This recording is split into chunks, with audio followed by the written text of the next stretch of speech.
shall have a new birth of freedom and government of the people, by the people, and for the people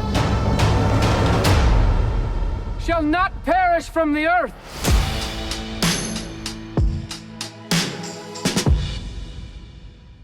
Hi, Jeff.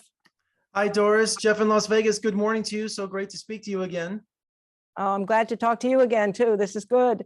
You know, I'm a super history buff, and talking to you, I think you're just a rock star. So thank you for joining me this morning. I'm very glad to. Thank you. You know, first and foremost, I'm a film critic, Doris, and I'm a big classic film buff. And one of my favorite films is called The Tall Target. I don't know if you're familiar with that movie. In 1951, Dick Powell, Adolphe Menjou, and Ruby Dee. And it's about a New York detective who gets a tip that Lincoln's going to be assassinated on a train trip from Baltimore to Washington, D.C. for inauguration. And it all takes place on a train. And so the opening of this 3-day documentary series, Abraham Lincoln, on the History Channel, you start the series with that very story. And I thought, wow, this is going to be a great experience.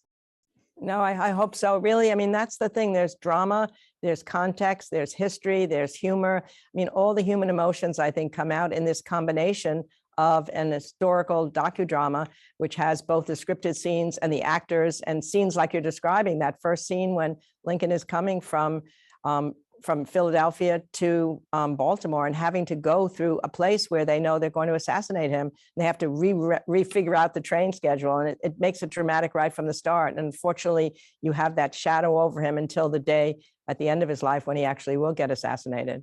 You know, the reenactment in this series is on par with a major motion picture. The care with casting, performances is on an epic scale. And Graham Sibley, who plays Lincoln, I mean, this guy is just amazing. This isn't just like someone walking around looking like Lincoln. The speeches he learned, the dialogue. I mean, what care was taken with this series is just phenomenal. Yeah, no, the cinematography under Malcolm Venville, the director, I think is extraordinary. And then you're right, Graham Sibley really threw his heart and his mind into this role. He became, as much as he could, Lincoln, and practiced. We talked to him during the process of it. How would Lincoln think about this? What would he do about that? You know, I really feel very proud of what somehow has been able to be a combination of a movie and a history context at the same time. You know, Doris, I love listening to historians. They speak in this series like they're eyewitnesses to these events. They're master storytellers, yourself included. History just comes alive in this series, and you can see the passion that historians have in this series about Abraham Lincoln.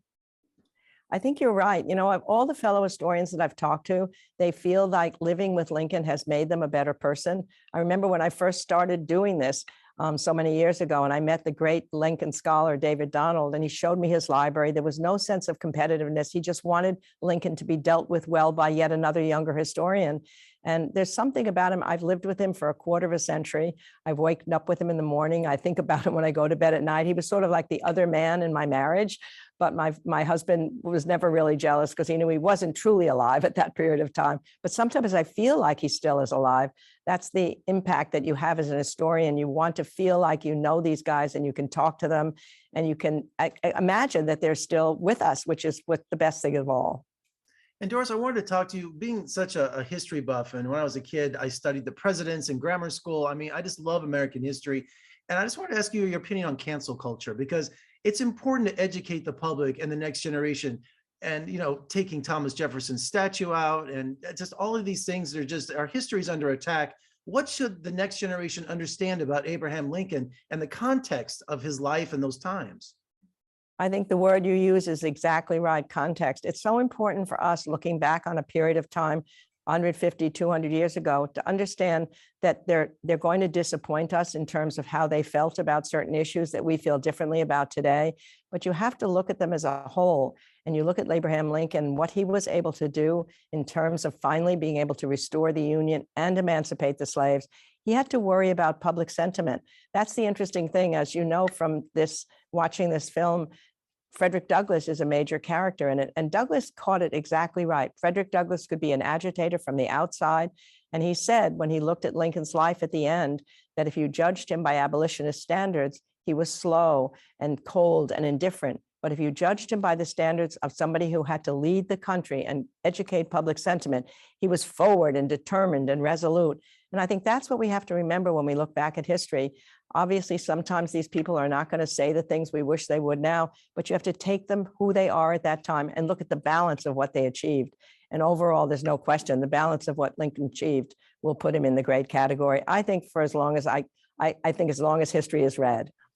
And I've only seen the first episode of this series, and it's just, I'm learning so much that I didn't know before. And I know a lot about Lincoln, but does the series touch on Lincoln's body after death? Because that is such a fascinating story, that grave robbers took Lincoln's body for ransom. I mean, that's insane.